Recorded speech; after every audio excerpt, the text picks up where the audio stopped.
뻔뜰래야 뻔뜰 수 없고 그릴래야 그릴 수 없다. 그 자리는 그렇게 이제 있다 없다 하는 거는 우리가 이제 거기서부터 분별심이 생기고 망상이거든요. 그 망상이 나무에 이제 칡덩쿨이 가만히 있는 대로 그렇게 이제 있다 없다 하는 거는 그와 같다는 거예요. 나무에 칡이 이렇게 가만. 근데 그게 무슨 뜻입니까? 물으니까 그놈을 뻔뜰래야 뻔뜰 수도 없고 그릴래야 그릴 수가 없다. 이제 대시인이 그때 알은 거예요. 알고 그 다음에 이제 묻는 것이 그러면은 이 나무에 칡덩굴이 이렇게 칭칭 감아 올라갔잖아요. 올라갔는데 나무가 이제 죽어가지고 탁 넘어져 버렸어요. 넘어지고 칡덩굴도 넘어지면서 끊겨가지고 말라버렸어. 이건 뭐지? 이럴 때는 그럼 어떻게 합니까? 뻔뜰 수도 없고 그릴 수도 없다 하니까 그러면 거기는 살아가지고 나무도 살아있고 이것도 살아있죠. 칡덩굴이 감한 것도 살아있는데 그럼 거기 죽었을 때는 어떻게 합니까? 둘 다 죽었을 때는 어떻게 합니까? 이렇게 이제 물었는데 이 문학으로 봐서는 이분이 거의 80%는 알아버린 거예요. 90%까지. 그러니까 이제 오조심이 대답하기를 서로 따라온다. 뭐뭐 따라오냐 합니까? 살아있는 놈과 죽은 놈이 따라오고 있는 놈과 없는 놈이 서로 따라오는 거라. 서로 따라온다. 그럼 서로 따라온다는 말은 뭐예요? 분리 안 됐다 소리 아니에요. 하나란 소리 아니에요. 그게 이게 아니에요 이거. 거기에 대심이 깨달아요. 진짜 이렇게만 되면은 고봉시인도 이 얘기했지만은 120건이나 되는 120건이면은 쌀로 치면 몇 가마예요? 두 가마입니까? 한 가마에 반? 그 무거운 짐을 지고 이제 지게 지고 몇십 년을 왔는데 막 어깨가 빠져나가고 막 덩어리가 막 아프고 막 굉장하겠죠. 근데 이거 탁 깨닫고 나면은 그 120건이나 짐을 턱 불러놓은 것만치 그렇게 시원하다는 거예요. 이렇게 되면은 우리는 남하고 비교도 안 하고, 비교하니까 마음이 편해. 비교되는 현상이 앞에 나타나더라도 그전에는 썩상하고 교만하고 이랬는데 그것도 없어져요. 굉장히 자유해져.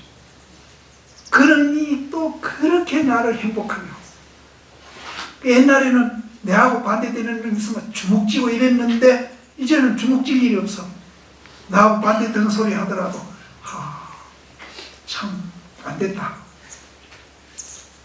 우리 본래 모습은 내가 포기 안 하고 또 권리 포기 안 하고 또 내가 그거 안 했을 때 그때 모습으로 우리는 돌아가서 보거든요. 그러나 이제 대시인이 여기서 이제 깨닫습니다. 서로 따라온다. 서로 따라온다. 말랑 칡덩굴과 산 칡덩굴이 또 나무가 서로 따라온다. 거기에 활용되어 해가지고 이제 내가 알았습니다. 얼마나 기쁘겠어요. 그 알았습니다 소리가 막 굉장하겠죠. 내가 알았습니다. 그러니까 이제 원효시인이 이놈이 진짜 알았나 몰랐나 이제 시험을 해놓은 거예요. 시험을 하는데 여러 가지 인연을 차례차례로 들어가지고 힐문했다. 이 힐자는 수사관이 죄인을 이제 신문할 때 신문할 힐자입니다.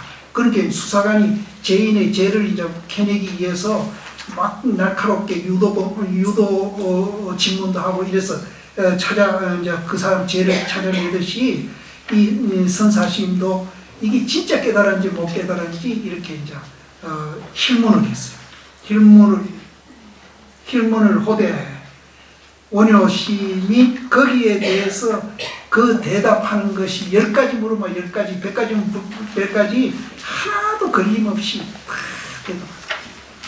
그렇게 대답하거늘 원효 스님이 기뻐해가지고 이르되 내가 너를 속이지 못한다. 그렇게 하시고 이분들이 전부 임재종의 이제 그 계통입니다. 그래서 임재 스님이 이제 전해준 그 종지를 이제 바른 종지를 기록해 가지고 부축했다. 이제 전해줬다.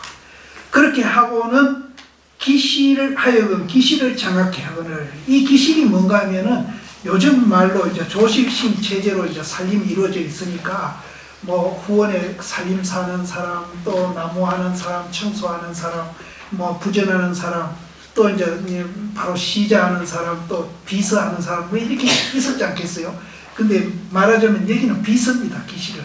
그래서 조실심한테 오는 편지 같은 거 이런 거 보고 해답도 해주고, 또 조실심에 관계되는 이런 그걸 이제 서기하는 그런 분을 이제 그런 곳을 기실이라고 합니다. 근데 우리 조계종 높은 스님들은 비서가 있긴 있더라.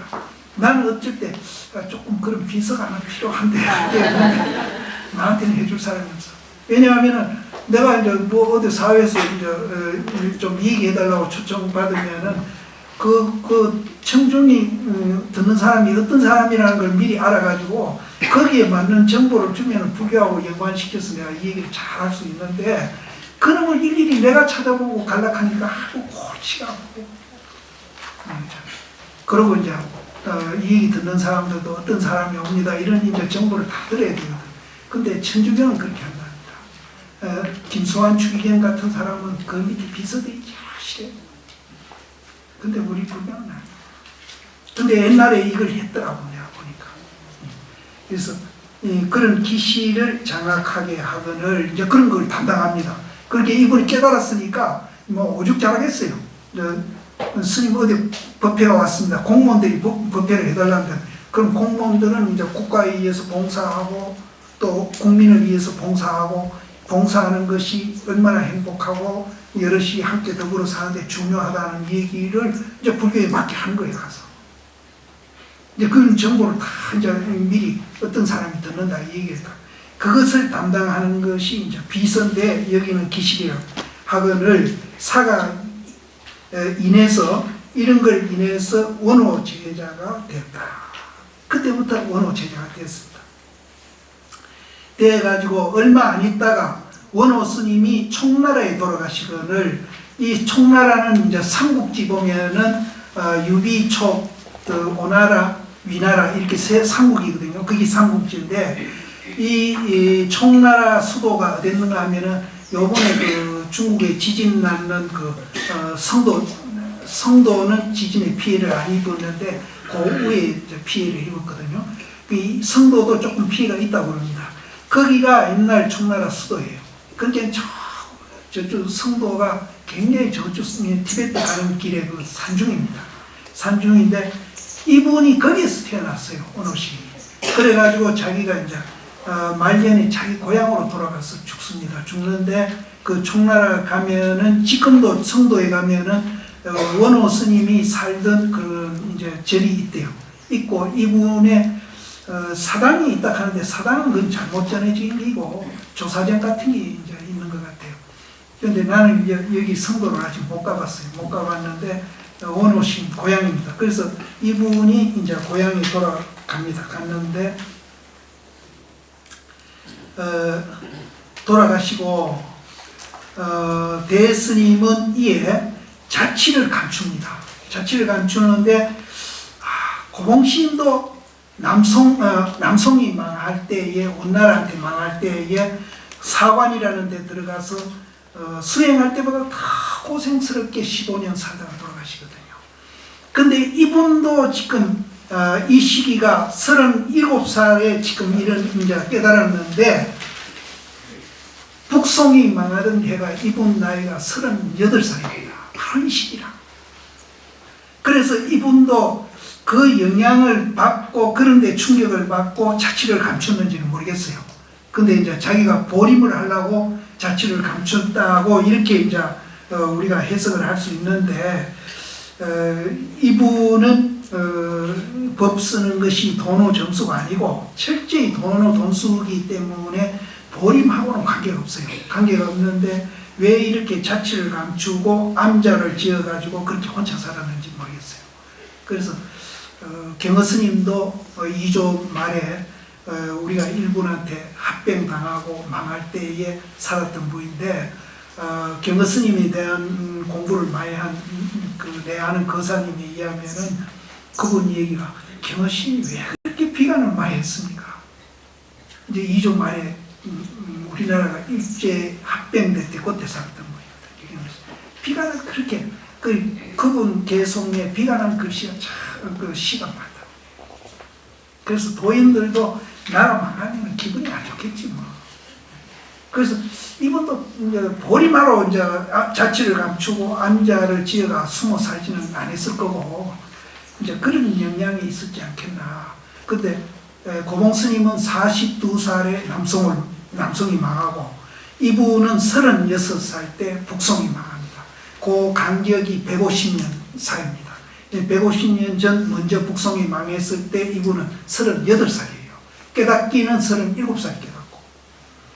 그래서 이제 어쨌든 자취를 감추고 암자를 지어 사시다가 그 후에 호구사에 이제 여름을 지낼 때에 함경을 열람하다가 제7지보살이 무생법인을 얻는다는 곳에 이르러 가지고 이게 이제 문제되는 대목이거든요. 호련히 담당이 보인 바 앙굴마라가 바루를 갖고 산부를 구한 인연을 헌출하게 밝혔다. 근데 깨닫고 난 후인데 호구사라는 절에서 뭐 깨닫고 난 후에 함경도 볼 수 있겠죠. 보다가 그 함경에서 제7지보살이 무생법인을 얻었다는 그 대목에 보고 저 앞에 이제 처음 담당 문중 스님한테 이제 원호 스님한테 의지해가지고 네가 공부를 마치라 했는 그 유언을 한 그 스님이거든요. 그 스님 밑에 있을 때에 앙굴마라가 누군가 하면은 사람을 이제 그 100명을 죽였다는 분입니다. 그러니까 마지막 한 분 남은 거를 부처님 찍으려고 하다가 부처님이 교화를 해가지고 이제 스님이 된 분이거든요. 근데 이 앙굴마라가 이제 스님이 된 후에 자기도 사람을 99명이나 죽였으니까 길거리 나타나면은 막 사람들이 막 스님이 되는데도 돌 던지고 이런 거 피투성이 되고 굉장히 이제 그렇게 핍박을 받습니다. 그래도 스님이 되고 난 후에는 그런 걸 다 자기가 죄진 게 있으니까 인욕하면서 묵묵히 그렇게 수임을 했거든요. 근데 하루는 이제 어느 집에 탁발을 하러 갔는데 그 집에 주인이 나오더니 당신은 부처님 제자니까 우리 며느리가 지금 아주 상고를 겪고 있는데 어떻게든지 순산을 해주는 법을 알까 니가 좀 이제 우리 며느리를 구해다고. 그러니까 자기는 그걸 모르니까 부처님한테 가서 물어보고 내가 대답해 주겠다. 그러니까 부처님한테 물어요. 그러니까 부처님이 하시는 얘기가 내가 부처님 법을 만나고 난 후에는 한 번도 생각도 살생해 본 적이 없다. 생각으로도 살생해. 부처님 법을 만나고 그렇게만 가서 사모 방앞에 가서 일려줘라. 그래서 이분은 뭐 부처님이 뭐 똥이 금이라 해도 알아듣는 분이니까 사실 똥이 금입니다. 금하고 똥하고 물이 아니에요. 하나예요. 그래서 이제 부처님이 가서 그 상고를 앓고 있는 그 사모 방문 앞에 가서 그 얘기를 합니다. 내가 부처님 법을 배우고 난 후부터 생각으로도 한 번도 살인해 본 적이 없다. 그러니까 그렇게 고통을 앓던 사모가 얘기를 온 거예요. 이제 그게 이제 무슨 뜻이냐 이죠. 그게 화두입니다. 어찌해서 그렇게 되느냐. 거기 이제 담당 문준 스님한테 물었을 때 자기가 몰랐는데 이 함경을 보다가 그걸 알은 거예요. 근데 이게 이제 그러면 이게 두 번째 깨달았느냐 이제 이게 문제가 되는데 내 생각은 두 번째 깨달은 게 아니고 이거를 이제 그전에는 몰랐죠. 몰랐는데 요번에 이제 깨닫고 나서 이거 쭉 보니까 이거 무슨 소리인지 못 알아는 거예요. 그렇게 봐야 되지 이걸 두 번째 깨달았다 하면 안 돼. 그러면 이게 또 잘못되는 거야. 아니 내가 그전에는 몰랐어. 몰란 것을 자기도 이제 잊어버리고 있는 거죠. 잊어버리고 있다가 이제 환경을 쭉 보다가 이제 무생법인처를 이거를 이제 보면서 그 전에 문전 스님이 그 얘기했던 것이 바로 이게네 이렇게 하고 아는 거예요. 그래서 강사 스님이 여러 사람이 날 보고 이거는 도노 점수가 아니냐, 앞에 깨달은 건 도노고 그 다음에 이제 이게 확철되어 한 거 아니가, 이렇게 질문하는 스님이 참 많아요. 그래서 내가 그럴 때마다 이건 아니다 그 말이에요. 우리가 그전에는 몰랐는데 깨닫고 난 후에 그 몰랐던 거 한번 이러면서 상기해보니까 바로 그 얘기네 하고 가는 거예요. 거기서 깨달은 게 아니라 거기서 아는 거지. 이렇게 봐야 됩니다. 그래서 이제 그 앙굴마라가 그 산모가 고통 앓는 거는 뭐에다 비유했겠어요? 우리 인생살이야. 우리 인생살. 그러면은 이제 한 번도 내 마음속에 부처님 법을 알고 나서는 한 번도 내 마음속에 살이 난 적이 없다. 그건 맨 그 자리잖아요. 그러니까 그 고통이 고통 없이 얘기를 하죠. 근데 내가 자꾸 이제 그 자리에 위대한 거를 내가 자꾸 강조를 시키려고 얘기하는데, 금강경에도 그러잖아요. 겐지스강 모래수, 만한 겐지스강의 모래수 보물을 갖고 좋은 일을 하는 것보다 이것이 훨씬 이걸 아는 것이 도움이 된다.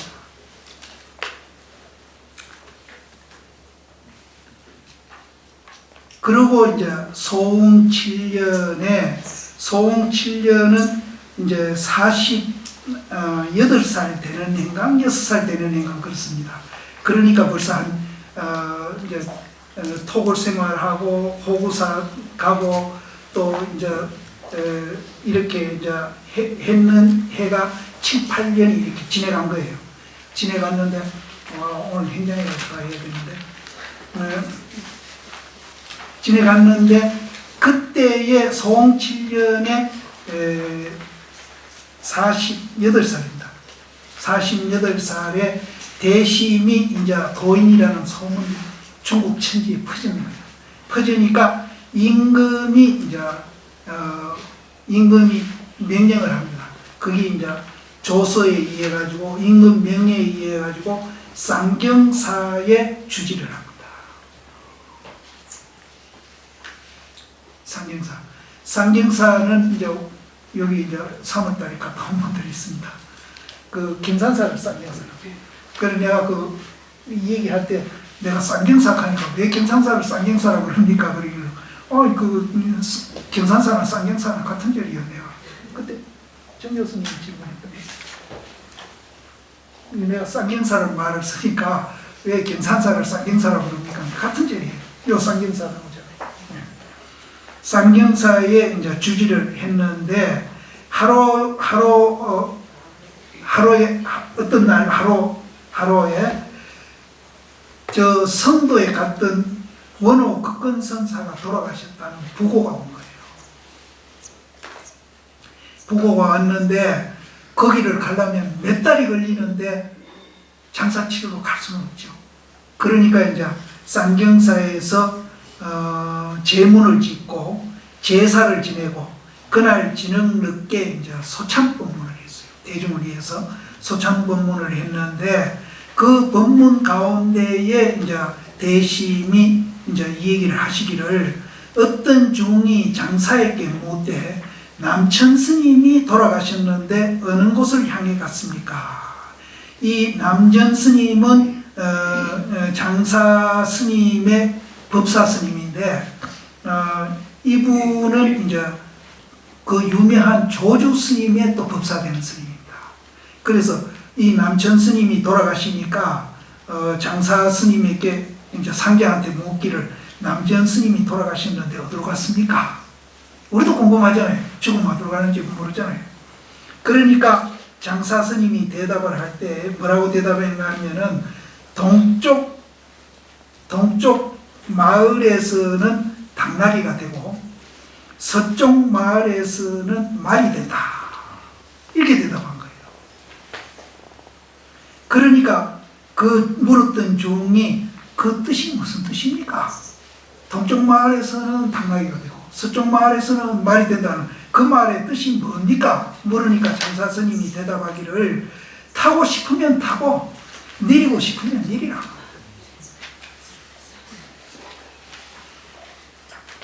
시간이 없어. 그렇게 말을 했는데 대신이 지금 원효 스님이 돌아가셨잖아요. 만약 내가 자기가 경산사에 사니까 경산이라고 부릅니다. 여기는 경산이라고 그러잖아요. 예. 경산한테 이제 그런 경산한테 어떤 종이 묻는다면은 내가 그렇게 대답 안 하겠다. 나는 다르게 대답하겠다. 그게 뭐라고 하는가 하면은 어떤 종이 원호 선사가 돌아가셨는데 어디로 갔습니까? 하고 물으면은 그 물은 사람을 향해 가지고 내가 대답하기를 아비지옥으로 갔다. 근데 성철스님이 자기가 아비지옥 갔다 그랬거든요. 구산시인 보고 아비지옥을 갔다 이랬거든요. 그러니까 구산시인 상대하고 해필 왜 아비지옥에 갔다. 이제 성철스님도 이걸 잘 써요. 근데 이분도 아비지옥으로 갔다 이랬거든요. 그러니까 이제 그렇다면은 이제 또 그 물은 스님이 뜻이 그럼 아비지옥으로 갔다는 그 뜻이 어떠합니까? 무슨 뜻입니까? 이렇게 묻는다면은 배고프면은 구리를 먹고 저 쇠구리 배고프면 쇠구리를 먹는데요. 목마르면은 쇠 녹인 물을 마십니다. 근데 이 얘기를 들으면은 굉장히 뭐 장난기가 있는 얘기 같고 절대 그러지 않는다. 여기 깊은 뜻이 있어요. 그게 무슨 뜻입니까? 그러니까 배고프면은 구리를 먹고 목마르면은 내가 쇠가 물 되려면 벌게야 물이 됩니다. 그걸 먹겠다. 그러니까 이제 또 어떤 사람이 만일 또 뭐라고 묻는가 하면은 도리어 어떤 사람이 있어가지고 그 아비지옥에 간 그 스님을 구할 수 있습니까? 없습니까? 또 이렇게 물을 수 있단 말이에요. 그렇게 묻는다면은 어떻게 하겠습니까? 하니까 어떤 사람인들 원없이 아비지옥에 가는 것을 구할 수 없다. 왜 그러냐 하면은 이 원호 스님은 배고프면 구리를 먹고 목마르면은 쇠 물을 마시는 아비지옥에 간 사람이지만은 이거는 그분이 우리 일상생활에 목마르면 차 먹고 배고프면 밥 먹는 거나 똑같다. 그러니까는 고통이 없는 거지. 우리가 배고프면 밥 먹잖아요. 목마르면 물 먹고 그거하고 똑같다는 거예요. 근데 그분은 뭐 뱃속 창자가 어떻게 된 파인지 구리 먹어도 소화하고 쇠즙을 먹어도 우리가 똑같다. 이제 그렇게 또 이해하면 또 삼천리로 가니까 그렇게 이해하시지 말고 그럼 우리가 배고프면은 밥 먹고 목마르면 물 먹는 거 하고 그분이 쇠를 먹고 쇠 물을 먹는 거 하고 과연 무슨 차이가 있느냐? 차이가 없어요. 그러면 왜 이렇게 표현을 하느냐? 우리는 음식을 먹을 때 맛으로 먹습니다. 그래가지고 막 비만이 돼가 운동한다고 하든지. 근데 도인들은 욕심으로 먹는 게 아니고 맛으로 먹는 게 아니고 도인의 마음으로 먹는 것을 이렇게 표현하는 거예요.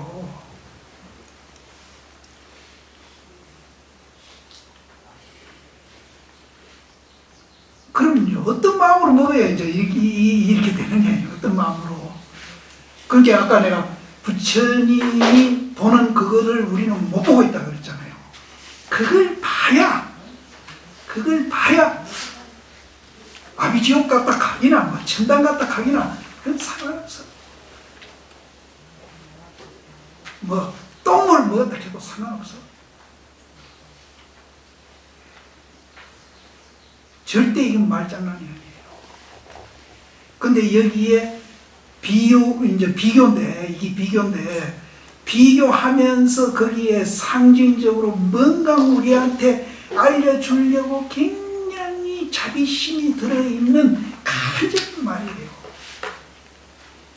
근데 우리는 그 간절한 말도 모르고 이거 무슨 농담하나?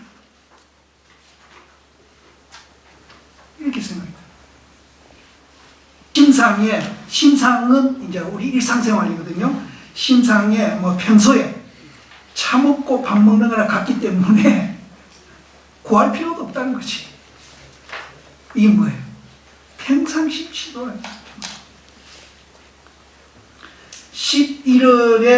11월 5일에 간신 성상 진해라는 사람이 이제 요즘 우리는 국무총리입니다.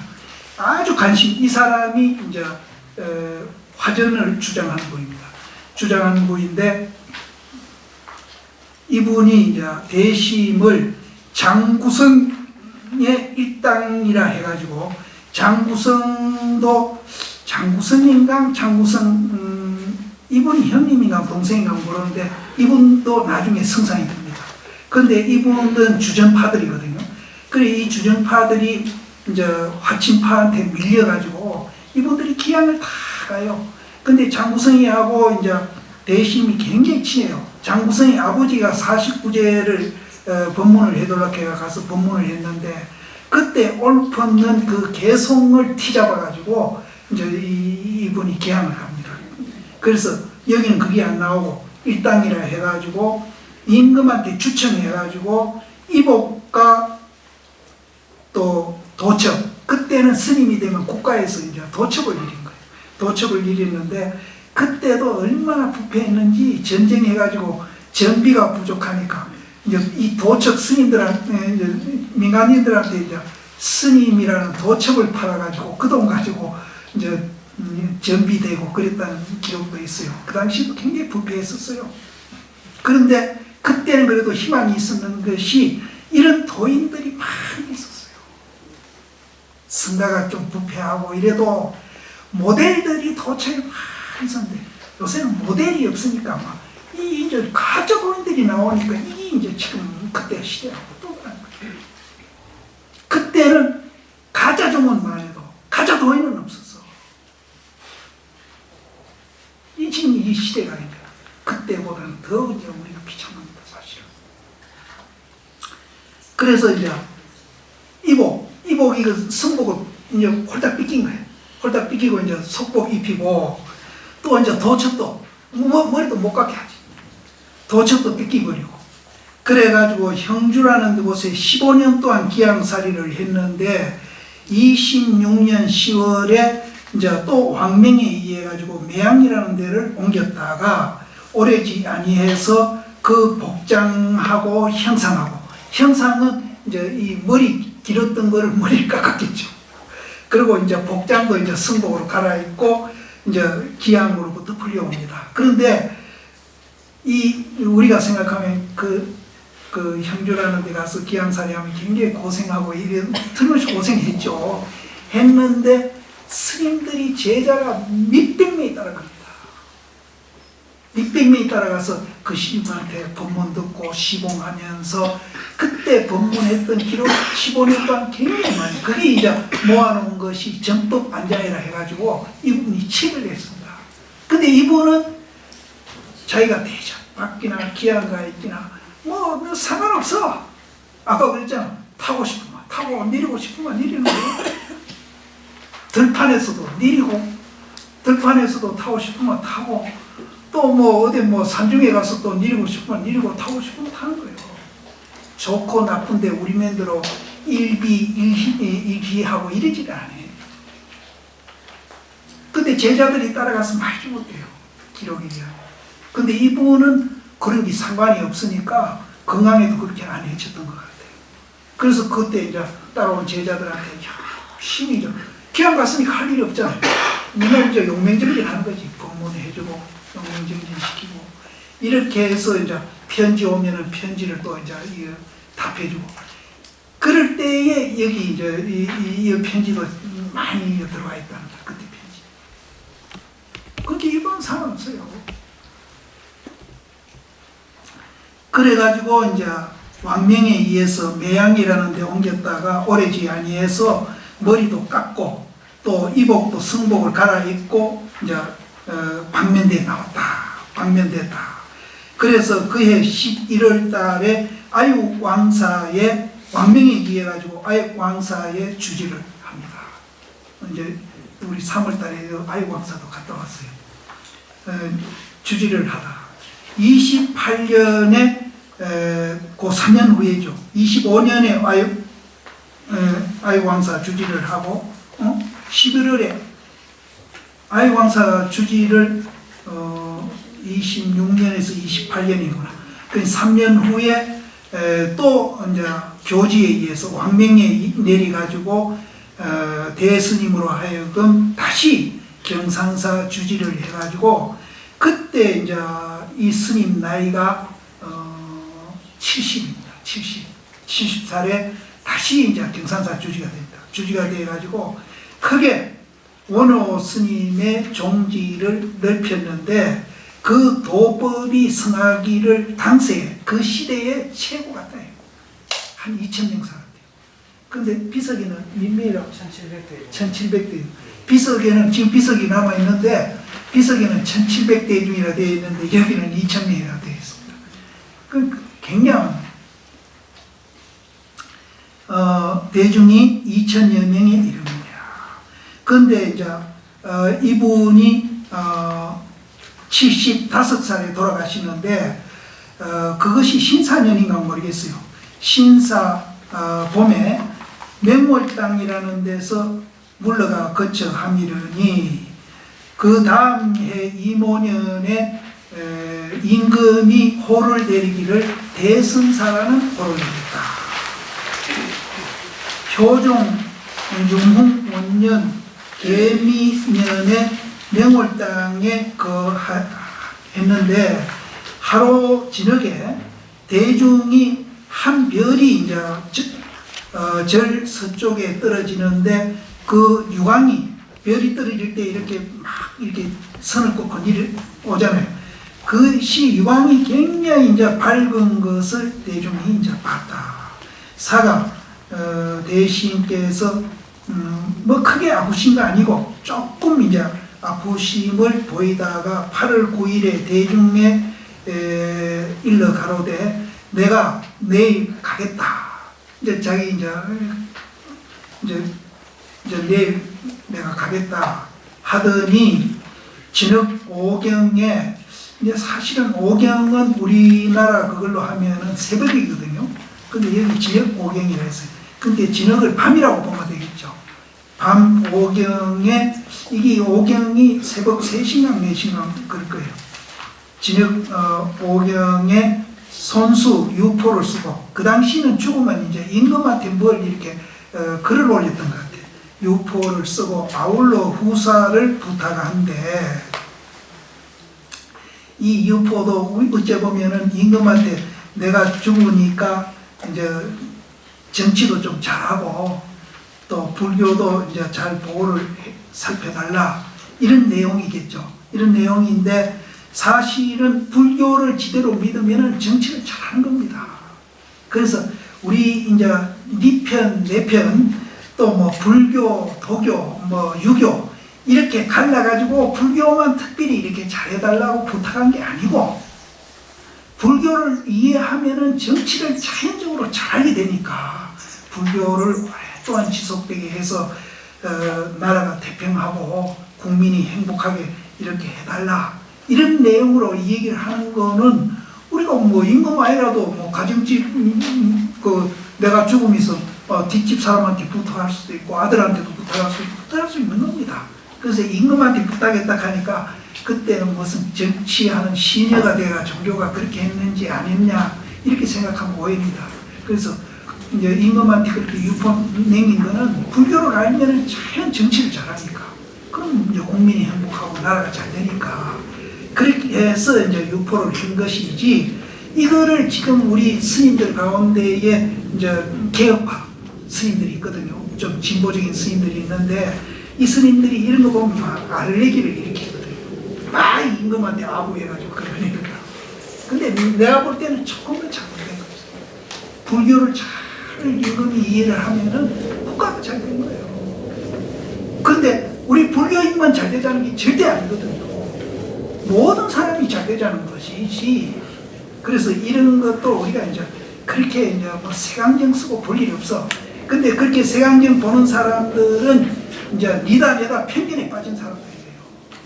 양변을 개인 사람들은 절대 양변을 개인 사람은 뭔가 하면 아까 내가 우리는 못 보는데 부처님이 하나 본다는 그 자리가 양변을 개인 자리예요. 니다 내다를 예의가 있고 있다 없다. 아까 유무를 초월한 자리 아까 그랬잖아요. 침등불도 말라버리고 나무도 말라버릴 때 어때 합니까? 바로 그걸 얘기하는 거예요.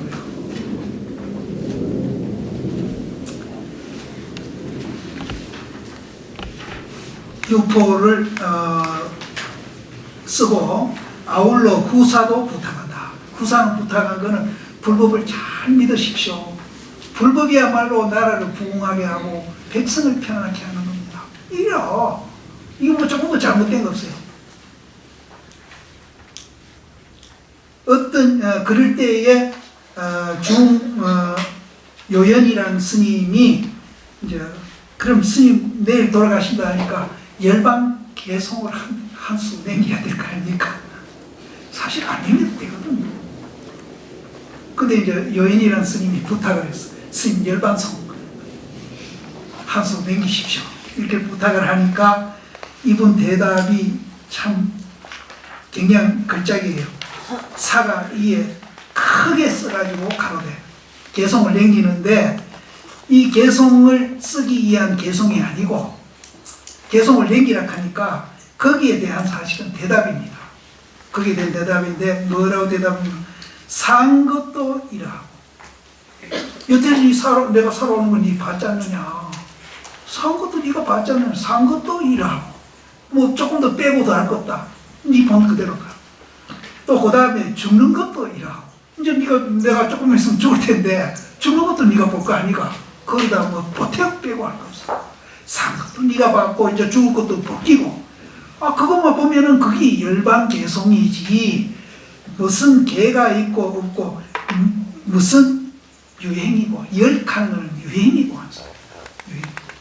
그러니까 막 요새 이제 열반개송을 써야 이제 도입니다. 이래가지고 되나 안 되나 열반개송을 쓰는데 열반개송도 뭐 희한하게 쓰거든. 저는 안 맞는 개송을 써요. 근데 이분은 현실 그대로 쓰잖아요. 살아오는 것도 네가 봤고 죽는 것도 네가 보고 있고 그랬는데 무슨 개송이 그게 더 필요하나? 그게 바로 개송 아닌가? 정말 도인답죠. 이 개송만 봐도. 그래서 이연이라는 건 기쁘게 가시니 서거하시니 그때 그분의 나이가 세수가 75세고 스님이 된 범납은 58년이다. 그래 임금님이 이제 대심이 돌아갔다는 소리를 듣고 매우 애석하기를 다하지 아니하시고 또 죽은 후에 이제 호를 내리거든요. 시호를 내려 가로되 보강이라 하다. 탑을 가로되 보강이라 하다. 이제 산호와 죽은 호를 들어가지고 대해보각이라고 했다. 남악 해양선사 이름이 호가 대해인 까닭으로 대해를 가린 까닭으로 이제 대스님은 대해보각이라 했고 대해보각이라고 했다.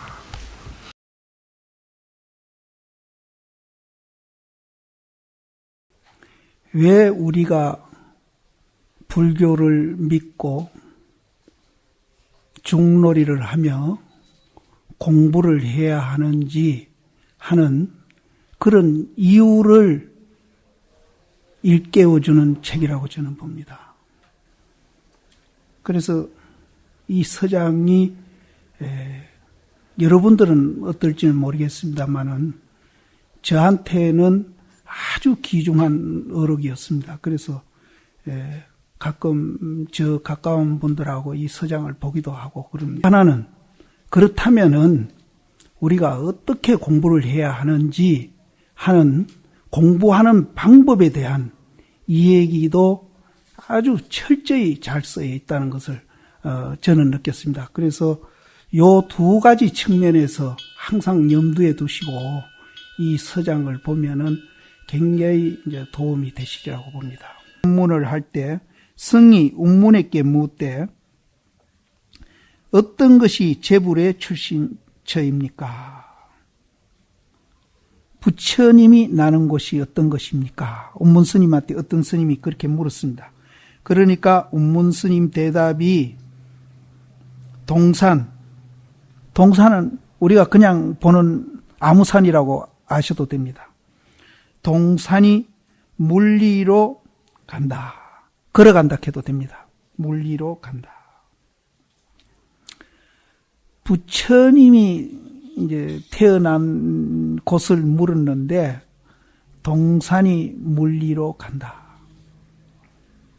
이제 여러분들이 이제 선방에 오시고 기초선언에 이제 이렇게 다니시면서 이런 이제 그 화두를 공안 화두를 보시는데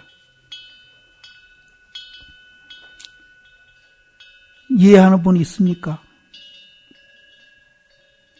우리가 이해를 못하는 원인이 뭐냐 하는 것을 제가 말씀드린다면은 우리는 지금 사고를요, 있다, 없다, 내다, 니다, 덕된다, 손해된다, 이렇게 양변에서 양극단 사고를 하고 있습니다. 근데 이 양극단 사고가 그럼 정상이고 지금 여기서 법문한 동산이 수상행한다는 이 말이 그러면 특별한 것이냐? 그건 아니에요. 동산이 무리로 간다는 말이 지극히 정상적인 말이고 또 그것이 진실이고 사실이고 그런 진실이고 사실인 그 내용이 또 우리한테 전부 보편되어 있습니다. 누구는 그렇게 되고 누구는 그렇게 안 된 게 아니고 보편되어 있습니다. 그런 존재입니다, 우리가. 그런 존재인데 언제부턴지는 모르지만은 우리는 있다, 없다, 내다, 니다 이렇게 이제 집착을 해서 양극단을 사고를 한 이부터는 사실이고 현실이고 또 우리 모두에게 보편되어 있는 이 말에 대해서 이제는 깜깜하기 시작한 겁니다. 이거 회복하는 게 참선입니다. 우리는 본래 모습대로 돌아가야 된다는 거죠. 지금은 여러분들이 사고하고 있는 있다, 없다, 내다, 니다, 이익된다, 손해된다. 요즘 너무나 이익들을 많이 찾고 있거든요. 그것은 정상적인 사고도 아니고 그거는 사실도 아니고 현실도 아니고 그거는 허구고 착각입니다.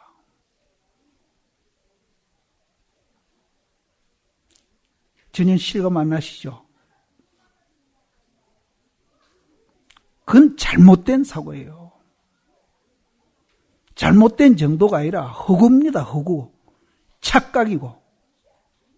그러면은 우리가 본래 모습대로 사고하고 본래 모습대로 우리가 생활을 하려면은 동상수상행이라는 이 말을 우리는 알아야 됩니다.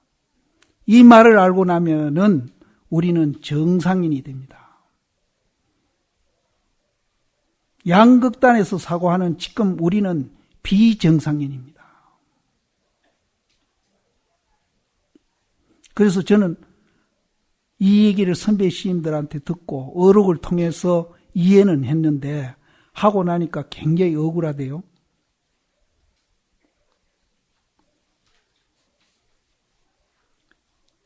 이게 아까 제가 말씀드린 왜 우리가 중놀이 해야 되고 왜 공부를 해야 하는지 이유 중에 또 하나입니다. 우리는 본래 내 모습대로 돌아가자는 겁니다. 혹 동산이 무리로 간다 답하신 말씀을 들어서 말하기를, 이거는 이제 어느 국권선사가 하는 말이죠. 나는 그렇지 아니해서 오직 저에게 향해 이르되, 저에게 향해 이른다는 말은 어떤 것이 모든 부처님의 출신처입니까? 물은 사람에게 내가 향해서 이르겠다는 소리거든요. 그 사람한테 나는 운문스님은 그렇게 얘기했지만은 원호 나는 그렇게 얘기하지 않고 이렇게 대답하겠다. 그것이 참 훈풍이 따뜻한 바람이 남쪽에서 불어오니 처마 끝에 서늘함이 돈다. 집안에 서늘함이 돈다. 그래도 이 말은 알아듣겠습니까? 이것도 제가 역시 앞에 말씀드린 대로 우리는 양극단 사고를, 의식이 그렇게 사고를 하고 있기 때문에 이 말을 못 알아듣습니다.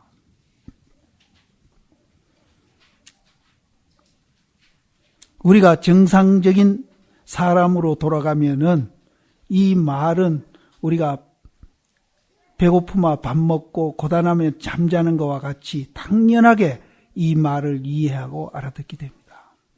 그런데 이제 이 말을 우리가 이해하고 알아듣게 되면은 거기에서 나오는 이 효능은 굉장한 겁니다.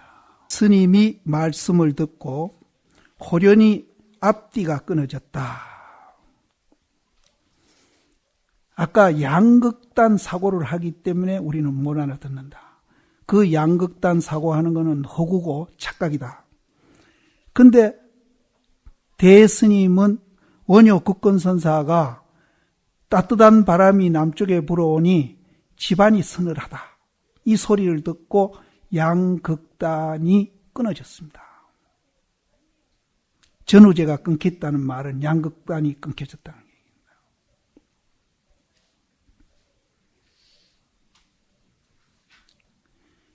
이제 끊겨지는 것도 100% 완전히 끊겨지는 게 있고요. 조금 미진하게 끊겨지는 것도 있습니다. 그리고 여기에 이 얘기를 드린다면은 앞으로도 뭐 이 얘기할 기회가 많으니까 내가 한목에 너무 많은 얘기를 드리는 건지 모르겠지만은 우리는 화두를 참고해서 이제 그 양극단 그거를 이제 끊는 공부를 하시는데 참고 안 해도 요 대심 같이 그 남쪽에 따뜻한 바람이 불어오니까 집안이 서늘하다. 그 말 한마디에 끊기는 수도 있습니다. 그래서 제가 어제 서울서 어디 조금 얘기하는 기회가 있어서 거기에 대해서 집중적으로 뭐 물으시길로 이렇게 내가 비유를 했습니다. 우리가 1부터 100까지 숫자를 한번 늘어놨다고 가정을 하고 그 늘어놓은 모양이 끈같이 일직선으로 늘어났다면은 당연히 하나부터 둘, 셋 이렇게 해서 100까지 걸어가야 되겠죠. 100까지 간다면은. 근데 그 100까지 숫자가 일직선으로 늘어나지 않고 원으로 이렇게 만들어져 있다고 가정해 보세요.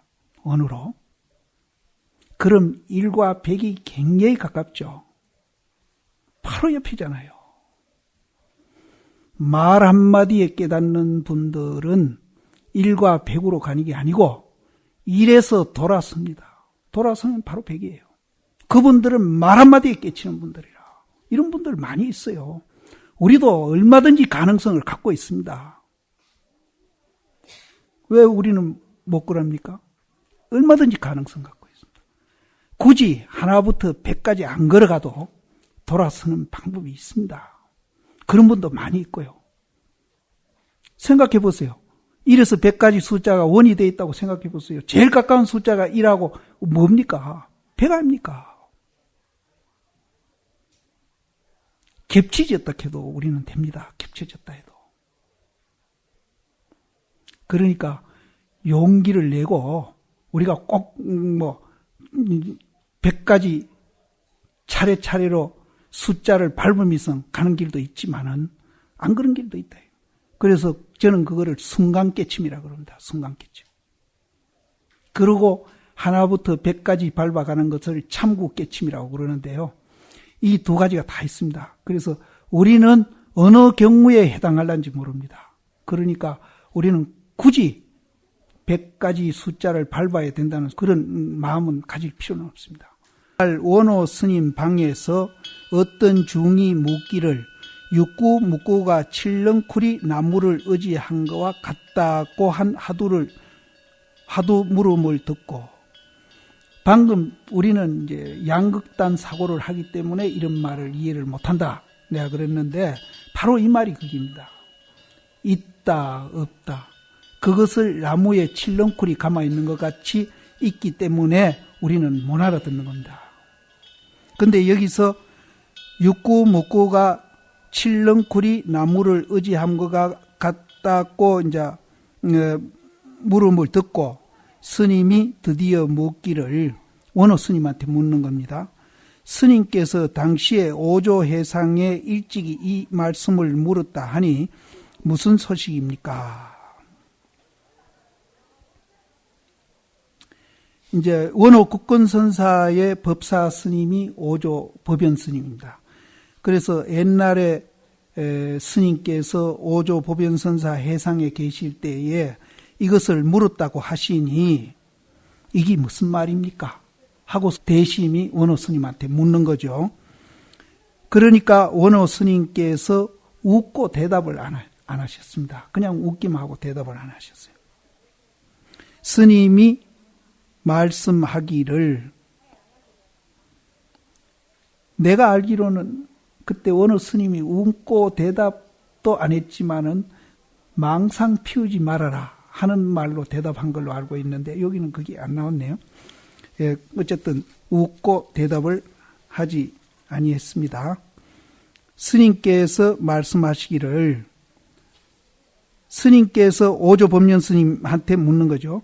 스님께서 이미 대중에 대해 물으셨다면 지금 설명한들 무엇이 방해롭겠습니까? 대중이 있는 데서 그런 걸 묻고 대답했다 하니까 지금 있는 대중에서 스님 지금 말씀한들 무슨 대중에게 공부하는데 방해가 된다기나 그런 일이 있겠습니까? 지금도 대중이 모인 데서 일러주십시오. 이런 뜻입니다. 원호 스님이 부득이해서 말씀하시기를, 내가 오조 스님께 육구묵구가 나무에 칠렁쿨을 감았다는 뜻이 무엇이냐고 물으니까 오조 스님이 말씀하시되 본뜰래야 본뜰 수 없고 그릴래야 그릴 수가 없다고 대답했다. 이제 있다 없다 이것이 이제 칠렁쿨을 이제 이렇게 칠렁쿨이 나무를 감아 있는데 이것이 무슨 뜻입니까? 이게 이제 선녀에도 이제 이 말랑 비슷한 게 나오는데요.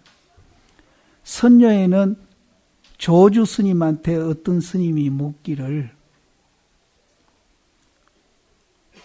어떤 것이 조사설의입니까? 물으니까 내가 청주에 있을 때 오적삼을 한 불 마쳤는데 그 오적삼의 무게가 7건이더라. 이렇게 대답을 했어요. 이렇게 대답했는데 고봉 스님이 거기에 대해서 어떤 소리를 하셨는가 하면은, 내 같으면 그렇게 대답하지 않겠다.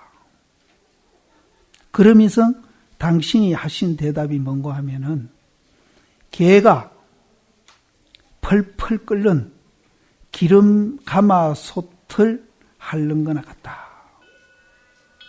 그 말하고 육구묵구가 나무에 7덩쿨을 감은 것이 무슨 뜻입니까? 하는 말하고 같답니다. 이제 선녀의 이 말이 나옵니다. 근데 이것도 역시 여러분들이 정말로 이해하기 어려운 이제 말들인데, 아까도 제가 말씀드린 대로 우리는 양극단 사고를 하고 있기 때문에 이 말을 이해를 못합니다. 그래서 우리가 이제 순간 깨침을 하든 참고 깨침을 하든 양극단 사고의 틀을 이제 부수면은 이 말들을 우리는 아주 쉽게 이해할 수 있다. 왜 그러냐 하면은 지금 여기서 이제 칡넝쿨이 나무를 감은 것이 어떤 뜻입니까? 하는 이 물음이나 개가 펄펄 끓는 기름 가마솥을 핥는 것과 같다 하는 그 말이 양극단을 여인 말이기 때문에 그렇습니다. 화두라는 것은요, 단순히 말이란 뜻입니다. 두자는 어조사입니다. 그냥 화두라는 말이란 뜻이에요. 어찌 보면 이제 굉장히 추상적인 말인데, 그런데 말은 말인데 우리가 하는 말하고 달라요. 우리는 있다 없다에서 말을 하고 있고, 이 말은 있다 없다를 초월한 데서 나온 말이기 때문에 우리는 못 알아듣습니다. 그러면 우리가 이거를 알아들으려면은 내 마음도 있다 없다를 초월하는 상태로 만들어야 이 말을 알아듣습니다.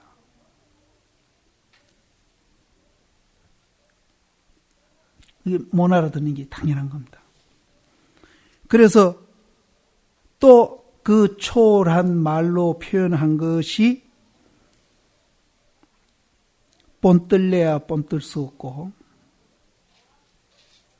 그릴래야 그릴 수가 없습니다.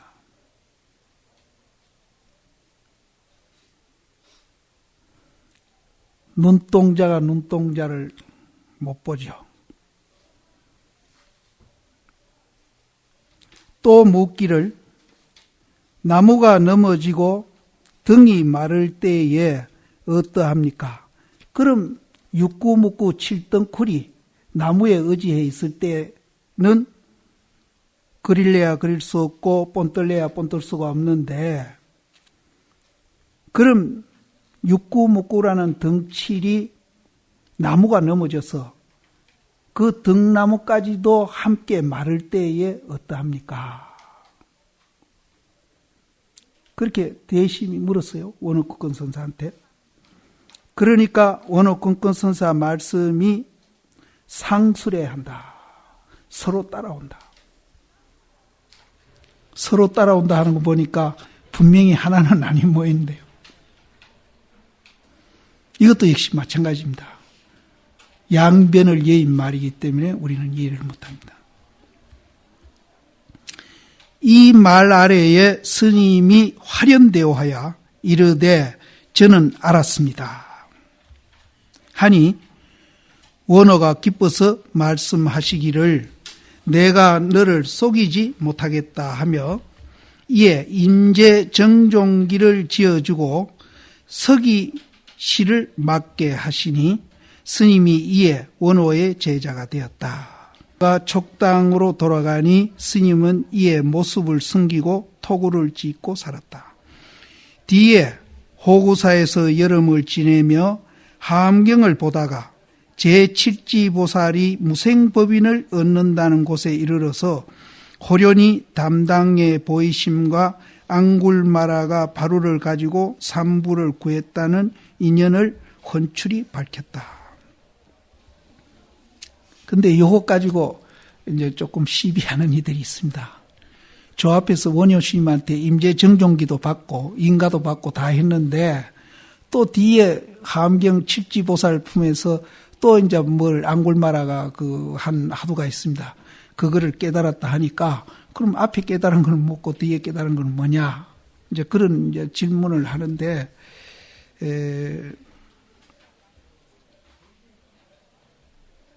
이거는 이제 나도 정확하게 이제 대심 그 연보나 행장에 대해서 연구를 안 해서 잘 모르겠는데 뭔가 조금 착각이 있지 않았나 하는 생각이 듭니다. 여기는. 그래서 이제 간혹 이제 도노 점수하는 분들은 이제 일단 도노했다가 다시 이제 또 깨달은 게 아닌가 이런 얘기를 하는 분인데 뭐 저는 거기에 대해서는 이제 확실히는 말씀을 못 드리겠고 단 좀 착각이 있지 않았나 하는 생각이 드는데 앙골마라가 바로를 들어서 이제 그 산부를 구했다는 그 이 화두가 얘기를 잘 못하겠는데 하여튼 그 부처님 당시에 앙골마라가 그 사람을 그 990명 죽이고 마지막 부처님 죽이려다가 이제 그 제도받은 부입니다. 그런데 이부 그때 부처님 당시에 어떤 산모가 굉장히 산통을 많이 겪고 있었대요. 그래서 이제 그 소식을 부처님이 듣고 앙골마라를 보내가지고 네가 가서 그 산부한테 내가 부처님 법을 이제 얻은 후에는 한 사람도 사람을 죽인 적이 없노라. 그 소리만 해라. 그래 가서 산부 앞에 그 소리를 했는데 그렇게 산통을 겪던 그 부인이 순산을 했다 하는 그런 이제 이 화두인데 내가 정확하게 지금 그전에는 이 얘기했는데 그동안에 내가 잊어버렸습니다. 이제 그런 화두입니다. 그래서 뭐 그보다도 앞에 이제 정종기를 받고 깨달았다고 인가까지 다 받았는데 뒤에 또 깨달음 얘기 나오니까 조금 이해하기는 합니다만은 기록에 대한 어떤 착오가 아닌가. 저는 이 장사 스님이 잠대충인가 그럴 겁니다. 잠대충 이름 별명이 장사 화상에게 묻되 남전 스님이 전하함에 어느 곳을 향해 갔습니까? 장사 스님이 남전 스님 상자입니다. 이제 자기 법사 스님이 돌아가셨는데 돌아가시면은 어디로 갔습니까? 이렇게 이제 어떤 스님이 물었습니다. 장사 스님한테. 물으니까 장사 스님이 말씀하시되 뭐라고 대답하시는가 하면은 동쪽에서는 나귀가 되고 서쪽에서는 말이 되느니라. 이것도 역시 제가 아까 말씀드린 대로 결국은 이제 유무라든지 양극단을 뛰어넘은 말이기 때문에 뛰어넘은 말입니다. 동쪽에서는 나귀가 되고 서쪽에서는 말이 되느니라. 또 그 중이 묻되 그 말의 뜻이 무엇입니까? 하니까 장사 스님이 말씀하시되 타고 싶으면 타고 내리고 싶으면은 내린다.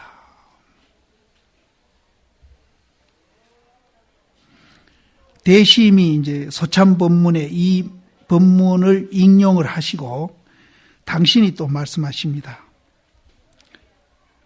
이 말을 들어서 말씀하시기를 만일 경산이라면은 경산 스님은 대심을 말합니다. 경산사에 살았다고 해서 경산이라고 합니다. 경산이라면 곧 그렇지 않을 것이니 만일 어떤 중이 묻기를 원호노사가 돌아가심에 어디를 향해 갔습니까? 하고 물으면은 그를 향해서 말하되 대아비지옥을 향해 갔느니라. 무슨 뜻입니까? 하면은 배고프면은 구리, 양동은 구리입니다. 구리를 먹고 목이 마르면은 쇠로 된 물은 열을 가해가지고 이렇게 벌겋게 녹여놓은 겁니다.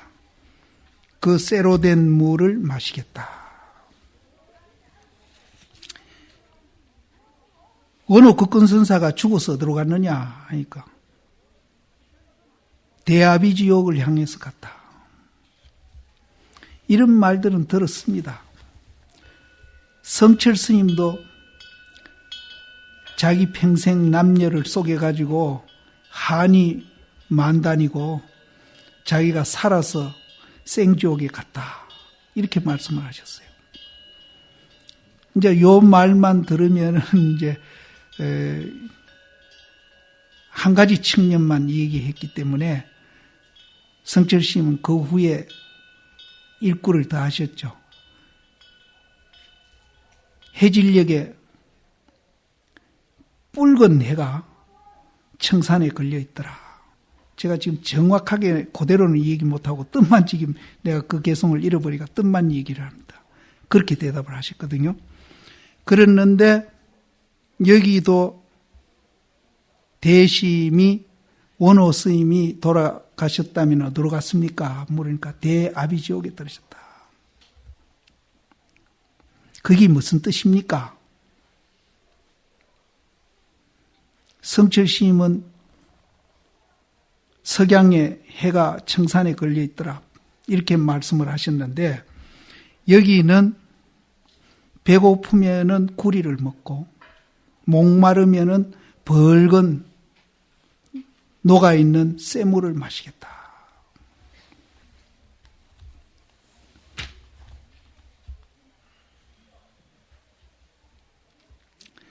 그러니까 그 중이 말하기를 도리어 어떤 사람이 구원하겠습니까? 지옥에 떨어졌다니까. 어떤 사람이 그럼 원효심이 지옥에 떨어져 있는데 원효심을 구하겠습니까? 하니까 구원할 사람이 없다고 얘기했습니다. 여기 대심이 도리어 어떤 사람이 구해 얻을 수 있습니까? 없습니까? 구해줄 수 있습니까? 없습니까? 하고 그 중이 물었거든요. 그러니까 대심이 말씀하시기를 원호 국권선사를 구해줄 사람이 없다. 그렇게 대답했어요. 그러니까 그 중이 묻기를 어떻게 해서 구할 수 없습니까? 어떻게 해서 원효심을 구해줄 수 없습니까? 하니까 대심이 대답하기를 이 늙은이는 원효심을 말합니다. 이 늙은이는 지옥에 떨어지는 것이 또 배고프면은 구리를 먹고 목마르면은 벌겋게 녹은 쇠물을 먹는 것이 일상생활에 차 먹고 밥 먹는 것 같이 하기 때문이다.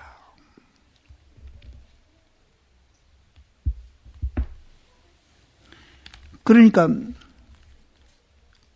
원호 국권선사가 아비지옥에 떨어졌다 하니까 그 중이 묻기를 그러면 그 원호 국권선사를 구할 사람이 있습니까? 그러니까 대심이 구할 사람은 없다. 어째서 못 구합니까? 그 말 속에 스님이라도 구해야 안 되겠습니까? 그런 것도 포함되어 있겠죠. 그러니까 원호 국권선사가 원효심은 줄이면은 구리를 먹고 목마르면은 벌겋게 그 녹아있는 샘물 마시는 것은 우리가 일상생활하면서 차 먹고 밥 먹는 거나 같이 그렇게 하기 때문에 구할 필요가 없다는 거죠.